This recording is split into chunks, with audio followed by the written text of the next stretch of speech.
From ghosts, demons, and evil spirits, humans have coexisted with the supernatural for many centuries.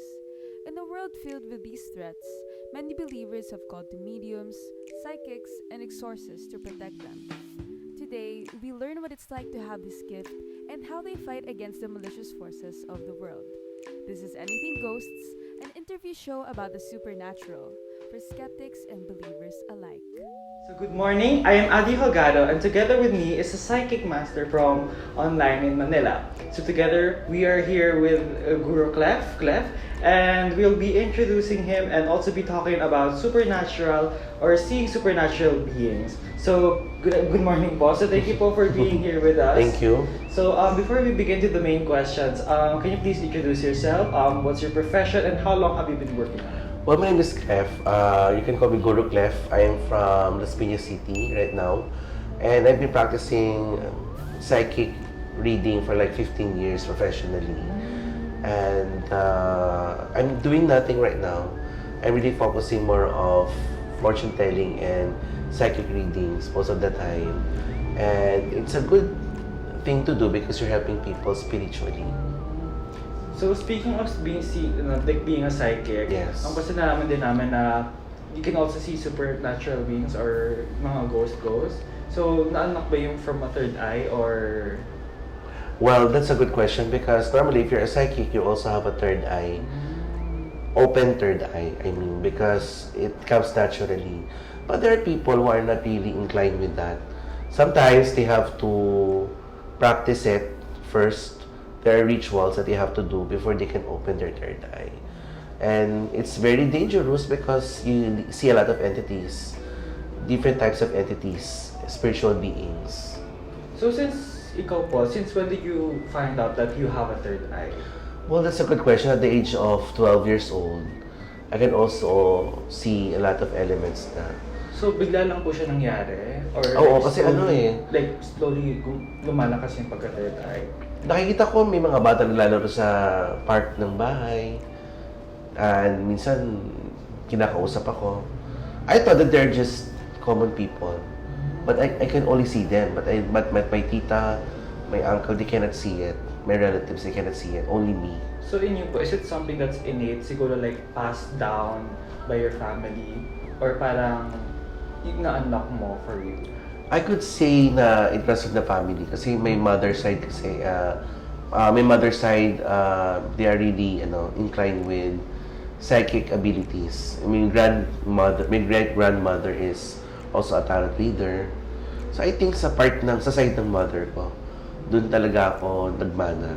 So you mentioned po kanina that when you were younger or siguro you thought that the ghosts were actually just normal Yes. people. So siguro at what time or did it ever affect your lifestyle in some way? When I found out at the age of 13, 14, hindi pala totoong tao sila, I got scared because you don't know what's going on. Parang which is real, which is not. Parang you don't know na kung sino talaga yung totoong tao, hindi. Kasi that time, I'm very naive at the age of 12. Di pa talaga ako masyadong open-minded sa mga bagay. Right now, yung mga bata ngayon, they're really inclined na talaga sa mundo talagang because of internet, because kayo talaga advanced na yung thinking. But during my time, talagang layback ang mga tao ng panahon na yun. So, they're really naive. And me, I'm just staying in the house. So, I'm really naive about what's going on outside our house. So when I realized that they're not really true children, I got scared, and it really affected me in a way that I always stay in the house na. I don't go outside. I don't go outside our house na for like 2 years mahigit. Siguro question ko lang, like curious kasi di ba you mentioned na parang you did get scared. Yes. But now parang you're here doing this. So parang Yes. na-question ko kasi I've also heard stories about my friends na sinabi nila na pwede isara yung third eye. Yes. So I was wondering yata if since you were young nung natakot ka sa third eye, bakit hindi mo siya pinasara? No? And why did you continue to have one? Because that time it's a taboo, to close your third eye. If you have the gift, you really have to accept it. So ngayon, late na lang na yung nangyayari yan na you can close the third eye, may mga rituals na ginagawa. But to tell you honestly, when I practice doing it, kasi I know how to close your third eye na, our third eye if it's really open. It's not 100% na masasarado mo siya. Kasi once you have the gift, it always open. So, pwede mo siyang masara, ma-avoid like couple of times, could be a year, but there will be a time that will still open. So siguro, how has the third eye has been, helpful for you? Very helpful because I have saved a lot of people for so many years. I have clients, friends, na they are supposed to die, but they are okay now. They are supposedly may friend ako na mamamatay siya sa car crash, but I was able to save him twice na. At sa relationship, yung mga maghihiwalay, nakikita ko kasi kung sino yung magiging true love nila. Pwede ba? Joke. So siguro out of what you mentioned, yung parang yung sa car crash at love life, but was there one particular story that siguro most memorable sa'yo or that stuck in your mind? Kasi may friend ako na isa na lagi sila nag-aaway, tapos yun, I did aura reading, tapos tinakita ko kasi sa pagbabasa sa kanya na siya yung the one, pero that time they're really fighting with each other na, so they're not okay. But I advise him na to stick with the girl. Tapos ikakasal na sila. Actually, 2 months from now. Kasi they've been together for like 5 years na eh. So I thought na hindi susundin yung advice ko, pero sinunod naman niya. Kasi nakita ko siya talagang the one eh. Nakita ko na siya sa kinabukasan. But right now, parang siguro have you been, like nasanay ka na ba sa mga presence ng mga supernatural, yung mga ghosts, or may like nababother ka pa minsan? Nababother ako, pero not to the point na parang nagtatago ako sa CR. Kasi ganoon ako dati. I always hide sa bushes, ganoon, natatakot ako. Pero hindi na ako natatakot kasi alam ko din dyan sila, but it's guidance. Kaso nakaka-off kasi niladala ko lagi sa mga tour. Diba? Sama mo si Clem kasi para wala kang may spirit. Ginawa talaga akong taga may spirit nga dyan. Papasok. Parang galit sa atin. Minsan ayoko sabihin kasi parang naiinis din ako na actually wala akong gift, gano'n, para tantado na ako. Minsan kasi they're taking advantage of me, but I understand naman. Oo. Kasi lang pa nakakatuwa naman na may mga ganun tao pa rin na naniniwala sila, di ba? Which is good.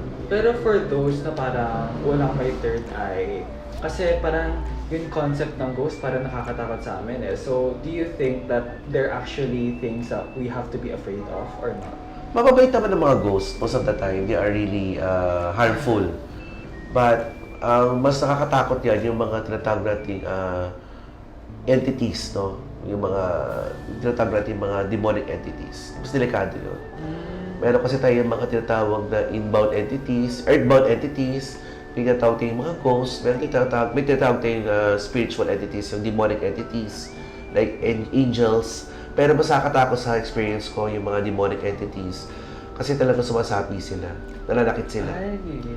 Ito yung mga nananakit, ito na yung mga nagkakos ng malas sa bahay. Is this yung parang galing from the exorcism or something? Or Galing sila sa hell, or ito yung mga spirits na na-convert na, hindi sila nakatawid sa other realm. Kasi when we die, we have to supposedly go to a different place na, either heaven or hell, or purgatory. I believe in that kasi I've seen it so many times. So, there are times na yung spirit hindi nakakatawid, either mako-convert siya, normally mako-convert siya as a demonic entity. Ito yung mga nananakit na, yung nagwawala sa mga bahay-bahay, lumilipad yung mga plato, yung mga poltergeist. Tapos, bukod pa yun doon sa mga demonic entities na from hell, nandito sila sa earth to stress people, to do oppression. So, with your personal experience, kasi napaperpetrate din siya sa mga films and movies. Yes.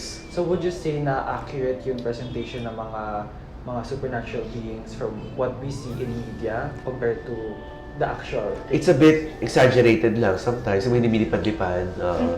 Pero yung bumabalay-balay yung ulo, totoo yan. Yung umaangat ng konti, yan. I've seen it so many times. Pero yung lumilipad na, medyo OA na yun. Yung parang naging gently na yung dating. Pero I experienced it like, most of the time, umaangat sila. Umaangat sila sa kama. Kasi kailangan mo itali para mapalayas mo yung elemental na pumapasok sa kanya. At kailangan mo malaman yung pangalan para mapalayas mo siya. How did you learn how to manage those things? Kasi siguro me, parang, siguro first day job ko, tapos bigla nakita ko yung mga ganun, tapos magbibigla na ako eh. So parang, was there anyone who taught you how to, manage this, or like, control your gift basically? Actually, pinag-aralan ko na lang yan, yung pagpapalayas sa entity. Ang meron lang ako is third eye and yung gift to read tarot cards. As time goes by, I have a master na namatay na rin. Si Master Shiv, siya yung nagturo sa akin how to use my energy to heal people emotionally, spiritually, and to cast demons. Siya kayo magsarado ng third eye. Yun. So, moving on to naman here is, what do you have to say naman to people who don't believe that yung parang yun, may nakita ka talaga, or parang they don't see it as totoo? Yes. It's very common kasi may mga tao hindi sila sensitive. And that's very normal. Kung wala ka namang active third eye, hindi ka ganun kalapitin sa mga entities, you will not feel it. But as time goes by, may tinatawag tayo to see is to believe, to feel is to believe. So, siguro kayo hindi pa mo ma-experience yan. But there will be a time that you will have. And you will say, ay, totoo nga. Oo. Kasi ang mundo natin ay, masyadong mysterious. And even the Bible says, di ba, there is a seen and unseen world. So, napakalawak ng kalawakan, napakalawak ng dagat, napakalawak ng lupain. So, we really have to be careful. Diba? Sabi nga nila, be careful what you wish for. Diba? Kasi sinasabi natin, hindi wala totoo yan. Well, hindi naman totoo yung demonyo. Kasi, siyempre, hindi mo pa na-experience. Pero, hindi ka naniniwala sa ganung bagay. Huwag na lang tayong mag-challenge kasi delikado yun. So, you would say na parang this gift, or like, kasi there are some people who I know parang interested sila sa paranormal activities or tarot reading. So do you think that this kind of duty or like gift is for everyone? Or like, should we learn or should we know how to do it? Kasi naman parang, ayun nga, natatakot kami, like the fear of the unknown. So like, is it important for us to know this? Or yung as you mentioned, parang very risky, tapos yung heavy in weight. So, that's a good question, Adi. Napakaganda ng tanong mo. Nakadepende yan sa'yo eh. Dapat una-una faith mo 100%. Ano man ang religion niya, dapat 100% talaga is malakas ang faith mo. At saka pangalawa, you have courage. Kasi if you don't, I don't advise you to use it. Kung ano bang gift meron ka. Maraming klaseng gift yan. You could be a psychic, you could be a healer, a psychic reader, a healer, you could be just a seer.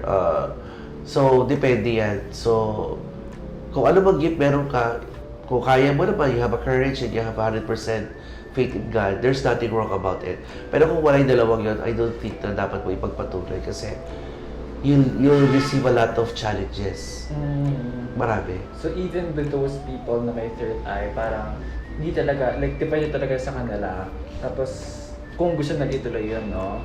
So, ayun lang kasi may friend rin ako na parang may third eye din siya pero nag-bother siya yata. So, parang interesting yun din to know, in a non-third eye person point of view din, yung mga insights mo. Pero, I think that's it lang for our questions today, So, thank you so much for your Maraming salamat, Adi. I think you are also interested. I can see your eyes. Mas na honor.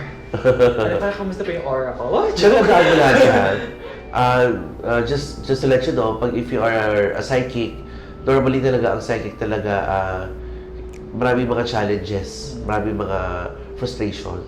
So, like me, marami yung mga challenges, spiritually, emotionally. So, kung gusto mo naman, ipagpatuloy mo lang. Kasi minsan may calling din tayo eh. If you have a calling to help people, why not, diba? Pero kung takot ka at wala kang faith, yun lang. Huwag na lang. Sige po. Thank you. Thank you. Thank you so much. Salamat. That's a wrap.